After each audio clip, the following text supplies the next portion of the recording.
Hi, well, this is super exciting. Welcome, everybody, to the first episode of the Mind Her Business podcast slash vlog slash Facebook Live. We're going to use it for everything. So I'm really glad you could all join us.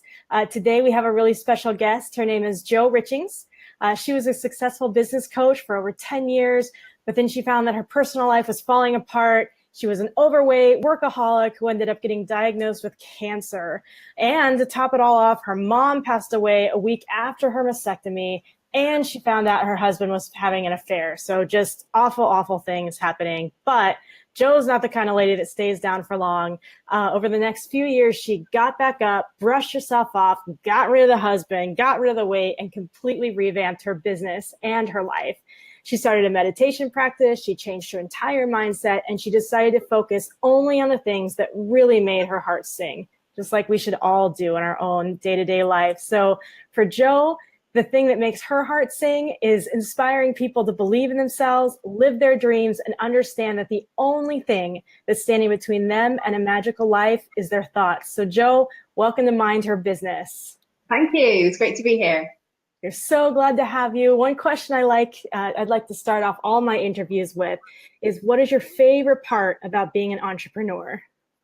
Where do you start with that one? Loads. I love the flexibility. I love the freedom. I particularly like the fact that I'm totally responsible for myself. I make my own decisions. I realised very early on I'm not very good at being told what to do. I realised that that was not for me. So obviously the income is great. I think that the opportunity is there to create a lot of money, which you can then do good with.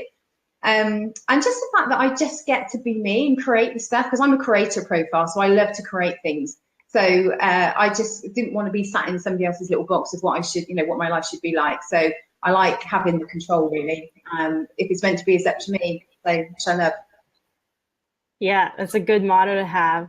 So tell me about your before life. So what happened before you got into being an entrepreneur? Well, that's a long time ago. So I'm nearly 50 now. So I first became an entrepreneur when I was about 21. I was working as a chef at the time, not particularly ambitious, but I wasn't born an entrepreneur. I didn't make, you hear these stories of people selling lemonade when they're 10 outside their houses, which that wasn't me. So I was a chef, was not particularly ambitious. And then my sort of sliding door moment was getting involved in network marketing, actually, which I don't think, but what I loved about it is it opened my mind to the opportunities out there, because at age 20, I started to read books like The Magic of Thinking Big and Think and Grow Rich, The Power of the Subconscious Mind. And it completely changed my outlook on life. So from age sort of 2021, I just, the sky was the limit. I wanted to do loads of stuff and have loads of stuff. So yeah, so before I was just like normal, really. I just had a not a 9-to-5 job. I was a chef and not particularly ambitious, and wouldn't have dreamt then what my life would be like now. Nice. So I think a lot of people find themselves in that position, and then all of a sudden they're like, you know what? I'm done with this. I want to do my own thing. So talk to me about your transition from that chef and culinary life into coaching business. Did you go right into a coaching business at that point? No, I didn't straight away. So it was when I was reading those books. I was working as a normal chef. I was reading Magic of Thinking Big, and then the chef I was working with, the head chef, was a bit of a plonker, to be honest. Nice guy, but he used to put paprika on his roast potatoes to make them look the right colour rather than cooking them to look the right colour, which is madness. So, but because of the book, it gave me the confidence to go for the head chef role. And back in the late 80s, there was not many women head chefs around, especially ones that were really young. So I was only sort of 2021. But that book just gave me the belief. So that started my career, really, because I nagged and used all the techniques I was learning, and I was visualizing me doing the job. And so I ended up getting the role. So I stayed there for about 13 years, and I think my love of coaching came there. Not initially, because I was not a very good coach when I first started in chefing. I was a bit of I don't know if you know Gordon Ramsay over there. So you think I was a young female Gordon Ramsay, not the most pleasant of chefs, to be honest. I would have watched that show. Bit of an ego thing going on. And luckily somebody said to me and pulled me to one side and said, look, if you carry on like this, you can have a really difficult career. You need to learn how to manage people and how to motivate them, which I did. So I started, to learn and read and learn how to do that. So, although I stayed as head chef for the next sort of 13 years, I was always on the lookout for another opportunity. And about 10 years after that, I got involved in networking again. This time, made a huge amount of money and traveled all over the world with them and had a really big team. And I think that, again, the level of coaching came back then because I was coaching people and empowering people into, sort of being the best that they could be. So that was really good fun. And then I ran that business with my husband. And somebody had said to me once, if you start a network marketing business with your husband, and if there's already cracks in your marriage, then, networking is going to, open those cracks massively. And that's what happened to me. So I was a person, I was like a sponge and I wanted to learn everything that I could get my hands on. Whereas he was, bless him, he would read all the same books, but he never ever put it into practice. So, of course, the business collapsed. So we ended up divorced, no money, 2 small kids, thinking, what am I going to do now? So I looked around to find something that I could do around the kids, and I found a job in the paper for self-employed selling advertising. Never sold anything in my life, never sold advertising, and it was selling to small businesses. So luckily for me, nobody ever told me that selling advertising is one of the hardest things in the world to do. Because I went out and I loved it, and I realised I had a real passion for selling, and if I believed in what I was selling, I was really good at it. So that's where it all started, really.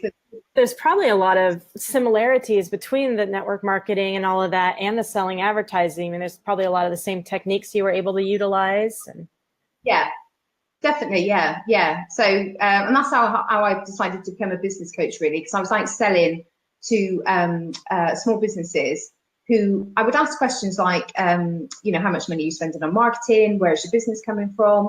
And I had about 3 in a row. And this one guy spent like 40,000, 50,000 pounds on this particular kind of advertising. And he didn't know what many business. And I was like, oh my God, really, what's going on? So that's where that seed was planted then that business coaching might be something that I might want to do. So it was a bit of a journey to get there. Nice. So did you have any sort of education in business coaching? Did you take classes? Did you read books other than the ones you had read earlier about kind of business mindset and almost law of attraction-y kind of stuff? Or because I then sort of when I went out advertising, I then started my own sales business at that point.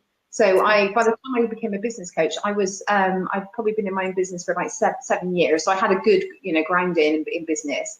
And then I invested in franchise. So I invested in an Action Coach franchise, which is like the biggest business coaching sort of franchise in the world. I'm not an action coach now. I exited about a year ago, but it was one of the best decisions I ever made because like their training is brilliant. You do it like a pre-training training, and then you go away for 2 weeks training in Vegas, which was great. Another like 13-week training after. So. So it was great. So there was a framework. I had a framework to work to. We had a system. So basically, when you buy the franchise, really expensive franchise, but you can earn a lot of money with it. So I was happy with that. Good. So it sounds like from what we had talked about prior to the interview that the kind of coaching that you did, and maybe this was with the action coaching or maybe this was things you evolved into, it sounds like you coach business, you have wellness coaching you do, you have happiness coaching you do.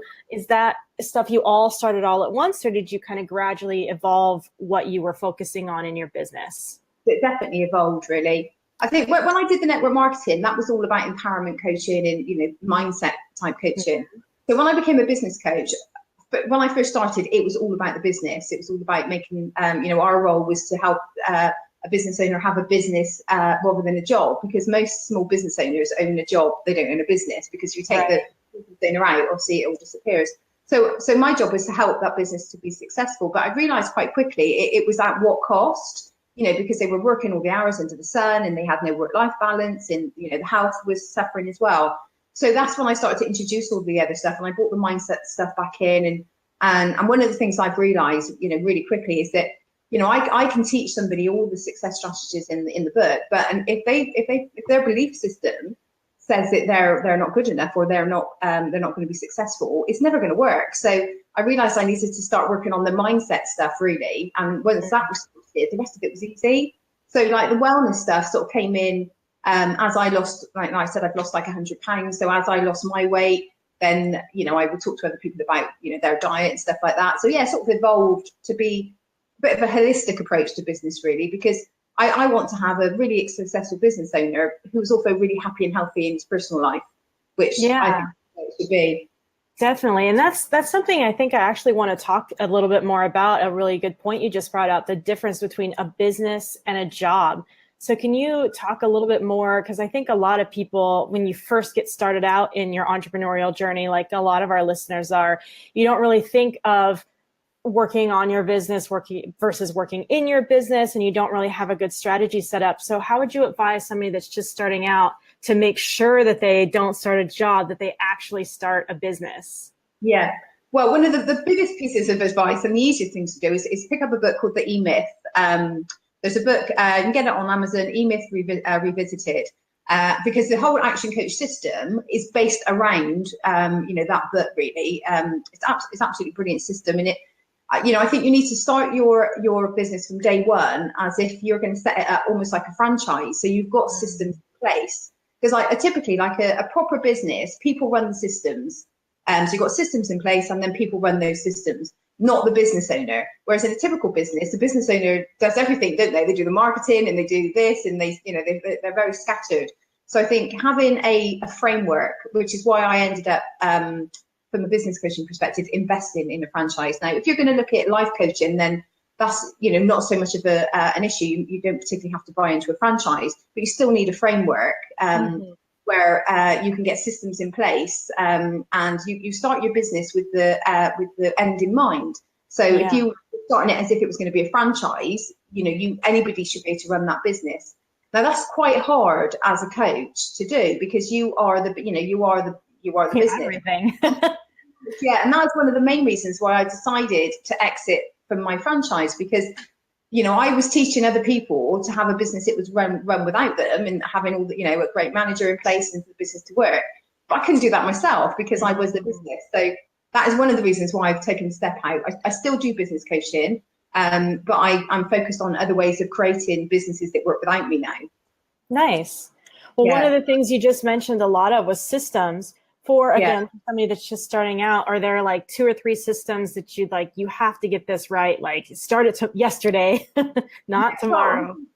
Yeah, the one thing I would say, I often find, especially really small businesses, when they first start, they don't treat it like a proper business. So the first is a system, but you need to have your own organization system, a way of prioritizing and getting stuff done. And I use a really simple process with my clients, and that is like so the first thing we do is just get like do a mind dump and get everything out of here and down onto paper, and get that into sort of categories. So like different projects, and get your home life in there, your personal life, anything that you're worried about, everything just goes on this list. Because like when you're first starting in business, often you've got like a million things going on in your head, and you're like, which do I do first? And it's really hard to get focused. And we often procrastinate over the stuff that we know that we should be doing, like marketing is usually the one that most people procrastinate over. Right, so, the hard stuff, right? You're not doing the easy stuff like coaching. Yeah. So you do this mind dump. So I always encourage people to use like an A4 spiral bind that you can tear pages out. On the left-hand side, you do your mind dump, and then you start to day by day to transfer this stuff over onto your daily planner. So it's based a little bit on, I don't know if you know Stephen Covey. He does this like time quadrant thing. So each day I get my clients to we just break the page into 4. In the top box is your urgent. So that is your stuff you're going to do the next day. Nothing else goes in that box except for the stuff that has to be done the next day. And you base that priority on what's most important to the business at that point. Usually it's marketing for a new business. So you've got your urgent, which is your, like I said, your next day. You've got your important, which would be nice to do tomorrow, but not the end of the world. So within the next couple of days.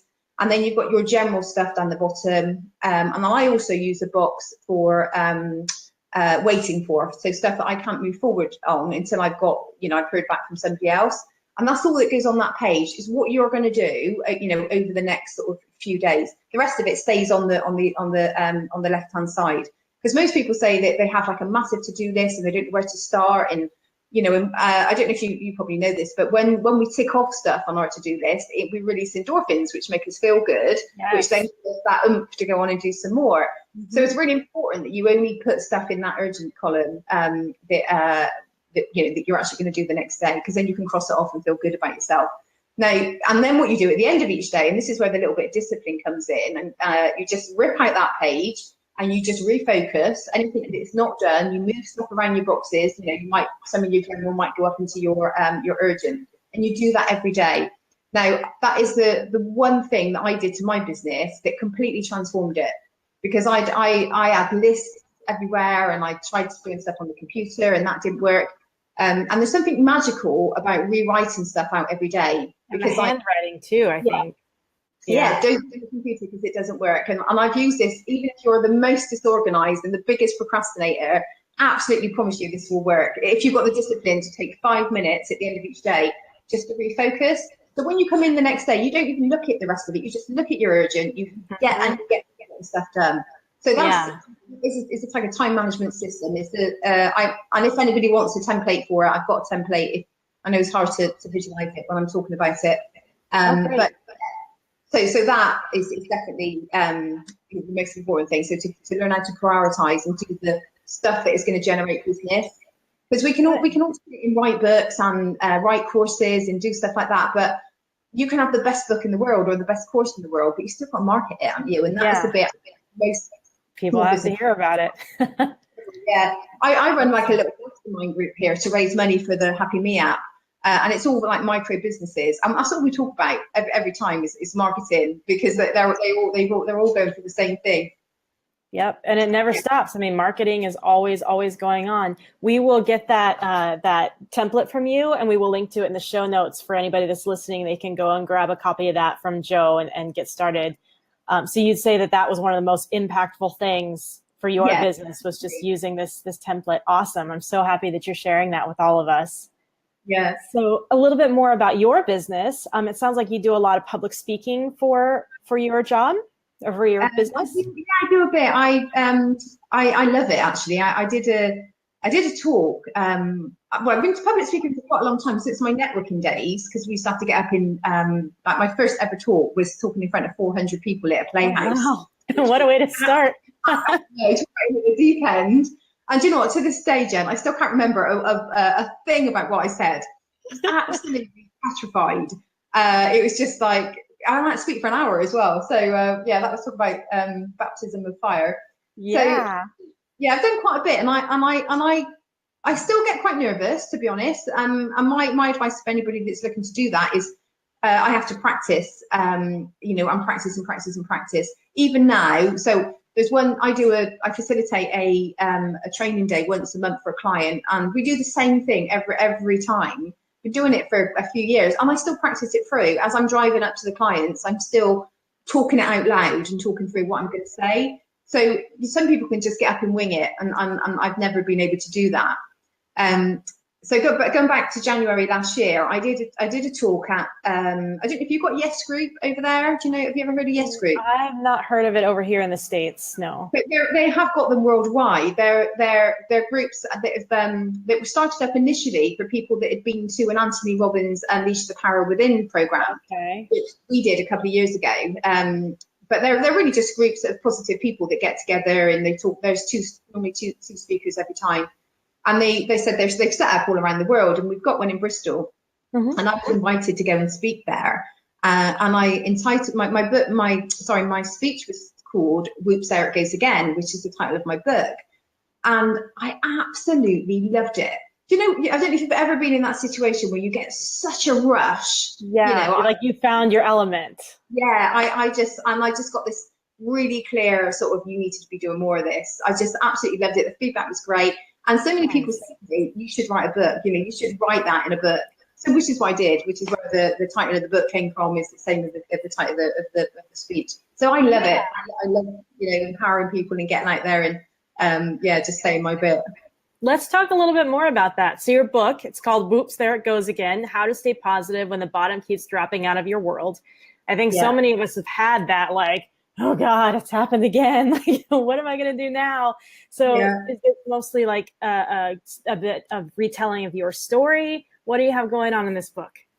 Right, so there's two key parts to it. The first smaller part is my story. So it's my story right from back when I was young, and I've had some pretty sort of traumatic stuff and some abuse and some domestic violence and bullying, self-esteem issues and stuff. And so it tells the whole story really. It's really raw, it's really open and honest. Because I think like one of the things I've learned on my journey is that you just have to be honest with yourself about your crap. Really, you have to learn find a way to deal with it and let it go.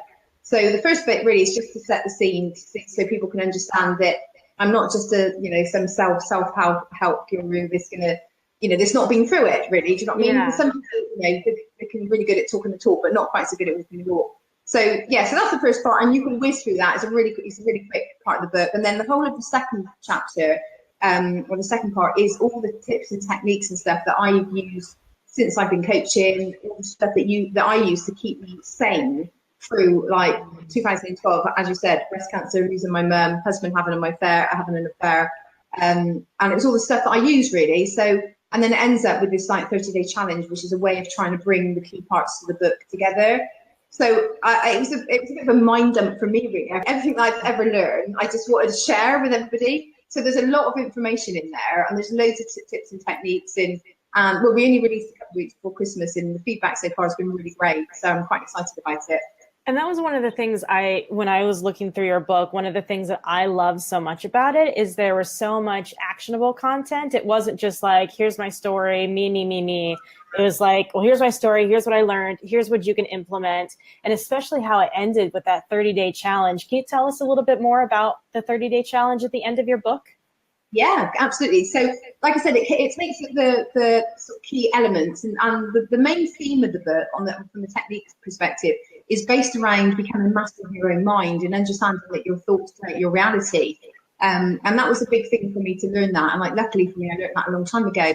So, for example, if you're the kind of person that says, I'm not very confident, I can't lose weight, I'm not good at time management, and until you change that belief system and your identity around that, nothing will ever change. Mm-hmm. And that's why, you probably know this, but 98% of people that lose weight will regain it again. Mm-hmm. Similar kind of number of people that win the lottery end up back with no money, within a 5 year period, because they change their behavior on the short term. So they go on a diet and, they do all the things that they know they should do using willpower. But it's proven now that we haven't got an unlimited supply of willpower. At some point it runs out. Mm-hmm. So that's why I realised that if we want to make any kind of long-term changes in our life, we have to change the way that we think first. End of story. Because, if you've said to yourself, "I'm not very confident," you've probably said that to yourself a few million times, at least in your lifetime. On average, we get somewhere between 30 and 60,000 thoughts a day. Experts reckon that up to 80% of those are either negative, self-limiting, or just neutral stuff. Yeah. So when you put numbers and even if you hash them down, they're still around about 5 million negative thoughts a day. So that's crazy. I know, it's mad, isn't it? And then you think, no wonder most of us are feeling a bit fed up most of the time, because we're constantly telling ourselves how bad we are, how rubbish we are, what insert bad thing you say about yourself. So the first part of the challenge, the first 3 steps really, are learning to get in control of that. Mm-hmm. So you turn up the volume and you start to recognise what is going on and recognise what you're saying to yourself, and understand that your conscious mind commands, your subconscious mind obeys. That is what it does. So we have to be very, very vigilant on the kind of things we do ourselves. Yeah. So turn up the volume. Step 1. Step 2 is interrupt the pattern. So that's what we're looking to do, because we're just in a habitual way of thinking. And there's various ways, there's lots of techniques on how you can do that. The one I use is I tap here and I just say delete. If I catch myself saying something a bit negative, then I'm just like delete. And then I love that. Yeah, it's a real simple one. And then step 3 is if you choose a more helpful way of thinking. So this is based around CBT, like cognitive behavioral therapy. So it's not about going from like, I'm not very confident to I'm the most confident person in the world, because that's never going to work. There's part of your brain that is going to go, that's just not happening. So you need to choose just a more helpful way of thinking. So you could go from I'm not very confident to I'm getting more and more confident every day. So you just choose a baby step, that takes you to where, the thought process that you want. And again, there's loads of techniques on how to do that in the book. And also there's a whole list of what we call thought traps and automatic negative thoughts. It's really good to go through the list and just tick off the ones that you know that you do. Because once you're aware of them, that's the first step on any kind of change is awareness, isn't it? So once you're aware of that, you can start to, to recognize them and change them. So that's the first step is turn up the volume, listen to your thoughts. Step 2 is to interrupt the pattern. Step 3 is to start replacing those thoughts. So that's the 3 most important. And even if that's all you did, that would still make a massive, massive difference. So the other 3 steps. The next one is about practicing mindfulness, and that really goes hand in hand with recognizing, your thoughts and understanding what's going on in your mind. Meditation and mindfulness for me has been life-changing. I used to, my ex-husband used to say to me, I didn't have an off switch because I was always on the go and always like busy, and my mind just never stopped. So yeah, mindfulness, I think, just learning to be in the moment and recognizing your thoughts and understanding that just because you get a thought doesn't mean you have to think it. It doesn't mean that you have to take that and focus on it and make it bigger. You can learn to bring your focus back, on your breathing or whatever it is that you're actually doing. And by doing that, you are strengthening this neural pathway in your brain, which just makes it much easier to keep calm in stressful situations, makes it easier to shut that voice up in your head that tells you that you're rubbish, because you hear it and you can be mindful of it and just laugh it away and, again, come back to your focus. So that's number 4, is to practice some kind of mindfulness or meditation. Again, there's loads of different little exercises you can do in the book, really simple ones like mindful eating and stuff like that. The next one is, again, they're all tied in, is gratitude. That has been the biggest thing for me. And I am a massive believer in the law of attraction, as you mentioned in the beginning. Yeah. And I do believe that the higher your vibration, the more good things you attract into your life, because that's it. So I think if your energy is low, that's when we attract people that are going to abuse us or take advantage of us. So gratitude, I think, is the fastest way to raise that energy. And it's been proven now. There was a survey done not so long ago that said that on average we are 10% more happier just by doing a gratitude journal. Like 10%, that's quite a big amount. For sure. Is if somebody, if your boss just doubled your pay packet, then that kind of happiness you feel is supposed to be the same kind of level. So I encourage people to, again, 30 days to keep a gratitude journal. Just even if you just do it in your head and don't write it down. Ideally, write it down, but before you go to bed every night, just think about the top 3 to 5 things that you're grateful for that day. Whether that is you've seen a lovely sunrise in the morning, or you have a nice meal. It doesn't have to be massive stuff, but that I've attracted so many amazing things into my life, and whenever I up the gratitude, it all just flows really, really quickly. So that's a really good one. And then the last one is about just looking after yourself, really, and doing something nice for yourself or for somebody else every day. Something tiny. So and again, I write this down because I journal every morning, and I always write down the thing that I've done yesterday. So like yesterday, I was in the post office, and there was this man, must have been in the 90s, was behind me in the queue. I just allowed him to come in front of me, which was like a tiny little thing to do, but he was chuffed a bit, and I felt really good about myself. So doing something nice for yourself, or like having a bath, or treating yourself to a nice coffee, or whatever it is, but you do it and you recognise it. So you do that, and it sort of starts to build your self-worth and the fact that you're worth these nice things. So that's it. It's not rocket science, but those 6 things, like, I've used this with like hundreds of clients over the years, and it's life-changing. You know what I mean? It's just having the discipline to do it every day. Yeah. And it's such good reminders too, because we've all heard like everything you just said, we've all heard it before. And it's hard to like implement it and make sure you do it on a daily basis, because it's one thing to hear about it, but it doesn't change anything unless you actually do it. So I love that you break it down into such easy steps. Just do a little of this, just do a little of it. It doesn't have to be 3 hours of meditation. Yeah. It can be a little bit of meditation. It doesn't have to be an hour of gratitude. Like, think of 3 things before you go to sleep. Anybody can do this stuff.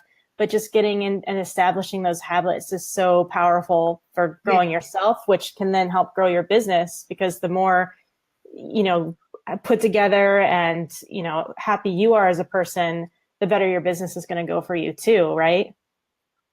Absolutely, yeah. And also, you can in the book there's a download link. You can download like a tracker, like a 30-day tracker. Okay. So you can just tick off each day these things just to keep you focused and on track.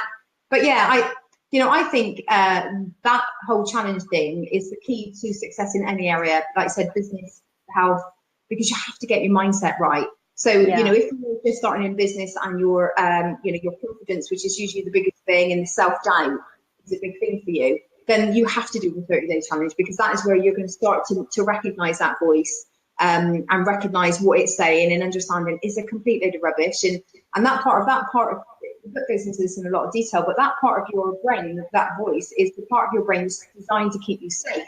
Mm-hmm. So it senses that you're nervous, so it will do everything to try and stop you moving forward, because it doesn't want you to be unsafe. So, but you just have to recognize it.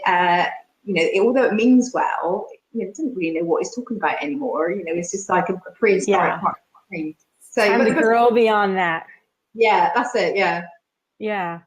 Awesome. Well, this is such a perfect time of year to be talking about this too, because, it's January. A lot of people make those New Year's resolutions, and it's one thing to make a resolution, but having something like a 30-day challenge to where you can kind of focus and actually implement and get in the habit of doing, a lot of us want to be more grateful, or to start new healthy habits with fitness, or like you said, with weight loss, or just, building our businesses. And having this 30-day challenge, I think, would be really helpful to people. So I really recommend that people go and get your book.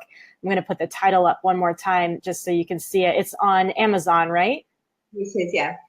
Good. And is it just an ebook, or do you have physical copies of it as well? But there's the paperback copy as well, yeah. Awesome. Perfect. So I saw that you dedicated this book to your mom. Was she like a huge influence on your business, or why did you do that? Not so much on my business, but just probably on her belief in me. Like, my mum was I know, most of us love our mums, but she just was such a beautiful soul, and she had this lovely knack of whenever you walked into the house, she would she'd make a real sort of show of putting everything down and just looking straight at you and really being there for you. Mm. And I think in today's busy world, we don't do that enough. And I know when I was first, I was a massive workaholic, as you said, before I became a coach, and I didn't do that with my kids. I was there, but I wasn't there. I was often, I wasn't mindful. I was so mum, and I didn't really appreciate that about her actually until I got a lot older. I don't think you do you? Yeah, no. Yeah, there was that part of it, and I can remember, like, as an entrepreneur, we often come up with these harebrained ideas, don't we? And I've tried a few things and failed at them, and but whatever I did, my mum was always really interested in, and I can remember just giving me a bit of a hug, like, each time, and saying, "You go, girl," type thing. So I think she helped develop that belief in myself that I could do whatever I wanted, despite what other people around me might be saying. So yeah, and when we lost her completely out of the blue 5 years ago, it was such a shock. And I look back now, and there was there's lots of what ifs, and I wish I'd have spent more time with her and stuff like that. So. But yeah, I'm just really blessed to have a mum like that, really. So I just wanted to, just to honour that in the book. That's really awesome. So it sounds like that, like, presence and that kind of giving back and that, like, appreciation for how your mom treated you may have influenced the nonprofit that you started. Can you tell us a little more about your nonprofit that you have?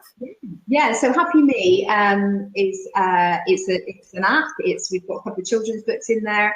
And it's also a program that my daughter works with in schools. So that was all started when I was having my chemo. I always look at my chemo time as my gap year, really, because it was just like, it slowed me down for long enough to really understand what was important and really think about what I was doing. Because up until that point in my life, I was like a be more, do more, have more. I had this drive that I didn't know how to stop. So I think the cancer was my wake up call, to sit about what's important.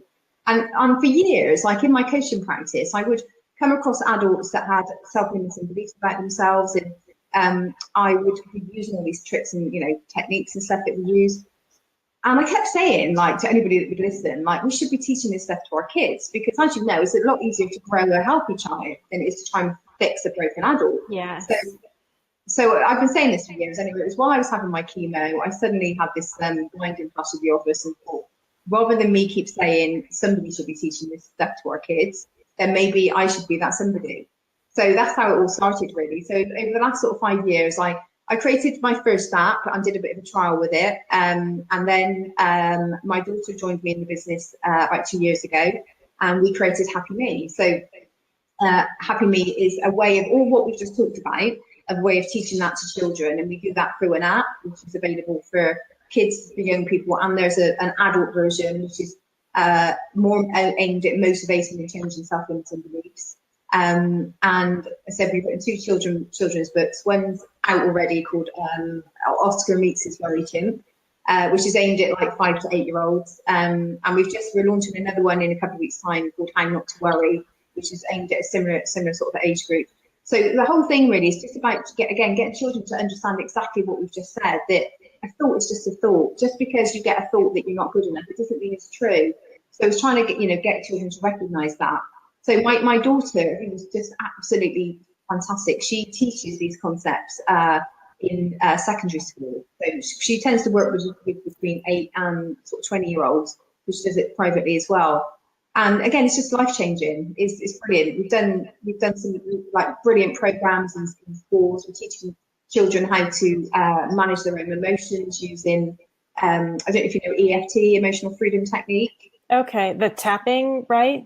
Yeah. So okay. We call it happy tapping. On the app, we call it happy tapping. So we've been teaching like happy tapping to like tiny ones who just at that age they're just really open to it, and the feedback we've been getting is great.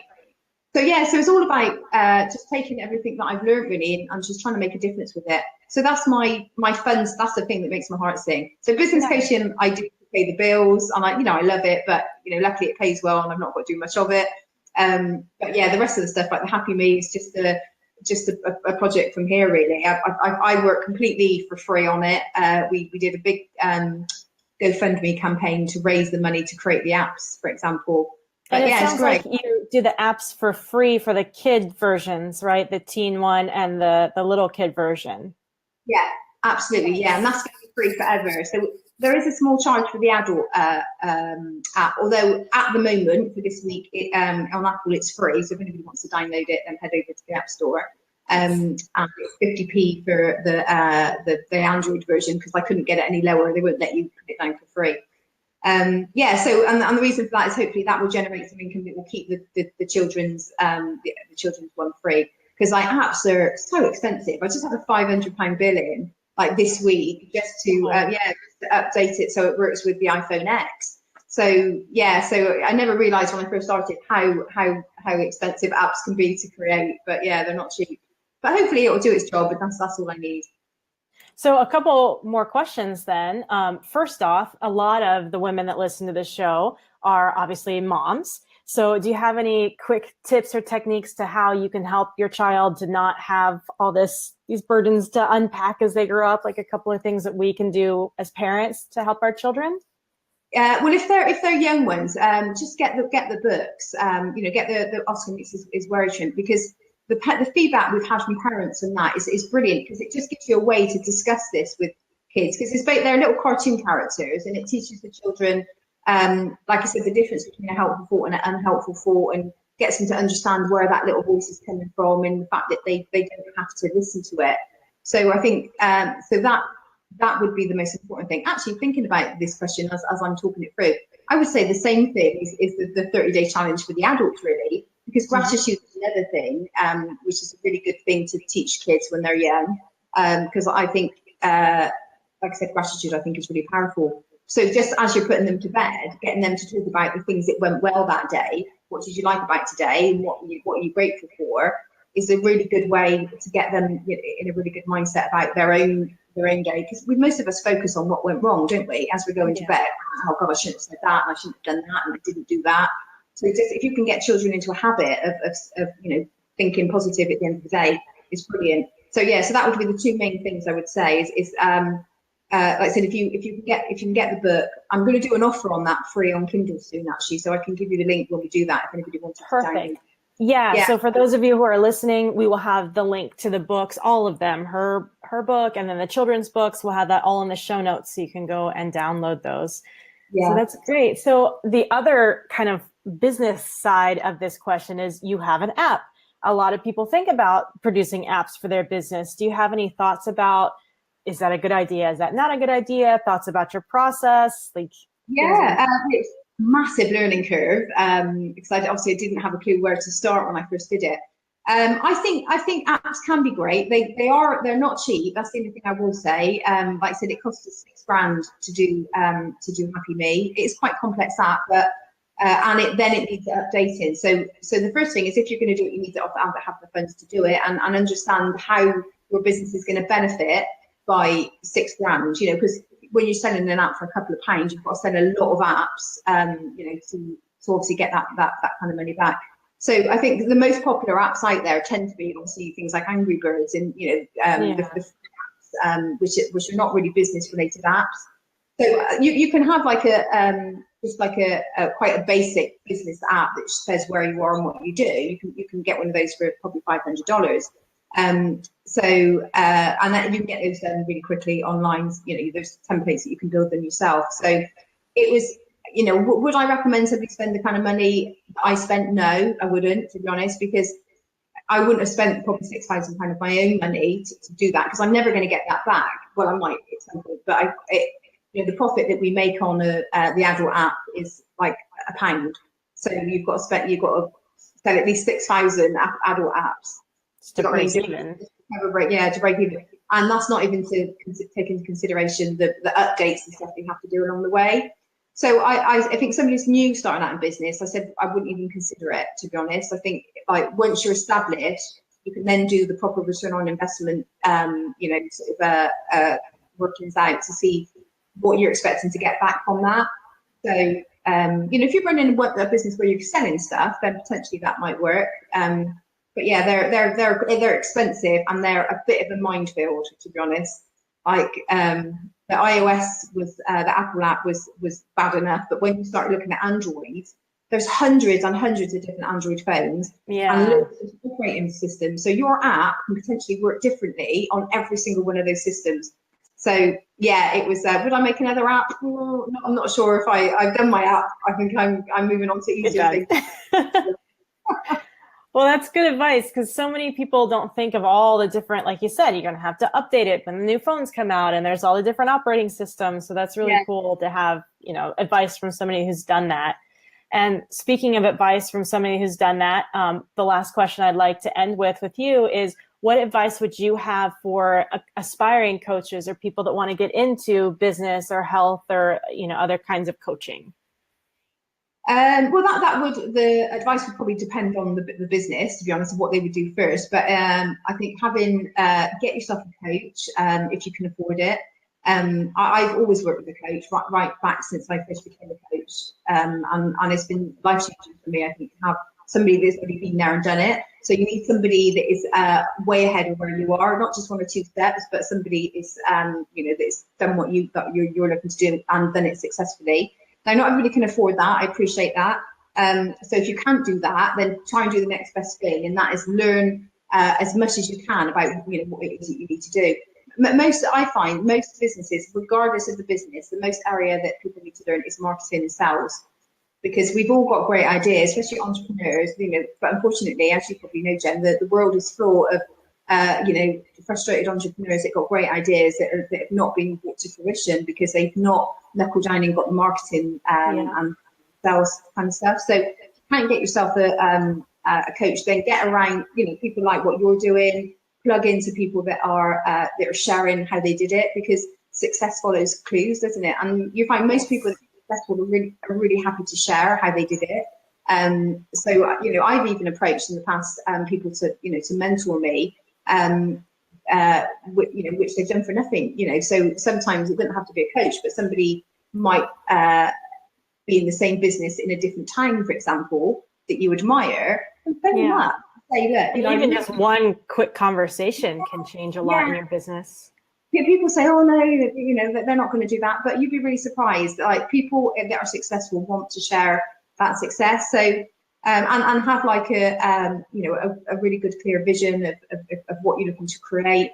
And I always try and recommend people do a bit of a skills gap analysis in the beginning. So like, this is where I am, this is where I want to be. What kind of person do I need to be to become to have what I want?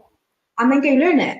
So I think that the main difference between a successful person and an unsuccessful person is that they will look at that list of things that they don't know how to do and say, well, I don't know how to do podcasts, so I can't do it. I don't know how to write a book, so I can't do it. Whereas successful people say, I don't know how to build an app, but I'm going to go find out how to do it. Do you know what I mean? They go and Google it, or they find a mentor, or, I don't know what do we do before Google? You can find out everything on Google, right? Can't you? Yeah. Well, so the cool thing about like what you're saying is I have found that even in Mind Her Business, getting this podcast with the interviews and getting the courses and the articles, like all you have to do is take the first step. And then like law of attraction, like the universe will bring everything else to you. You just have to like get your subconscious and your conscious minds together and be like, okay, this is the direction we're going. And the universe is like, okay, cool. Well, here's everything you need.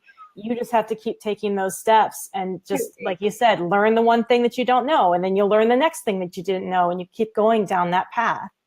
Yeah, absolutely. 100%. That's it. Definitely. Yeah.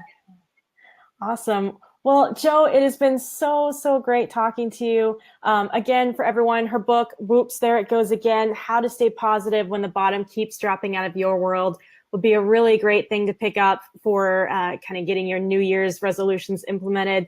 Jo, did you have any famous last words to share with everyone before we end? No pressure. God, where do I start? Just repeat what I've said, really. Just believe in yourself and just get in control of what's going on up here. And I think you can do anything you put your mind to. I do believe that. I believe that we can all, have the life of our dreams if we just start thinking right and we take some inspired action. And like I said, that's it. You start taking that action, and the universe will move mountains for you to make it happen. Awesome. Well, thank you again for spending some time with us today and for being the first guest on the Mind Her Business podcast. We really appreciate your experience and your expertise and hearing your story. Brilliant. It's been lovely, and best of luck. I'm very sure that it's going to be a great venture for you. It's great. Thank you so much. Okay. Take care. Thanks, Jo. Bye.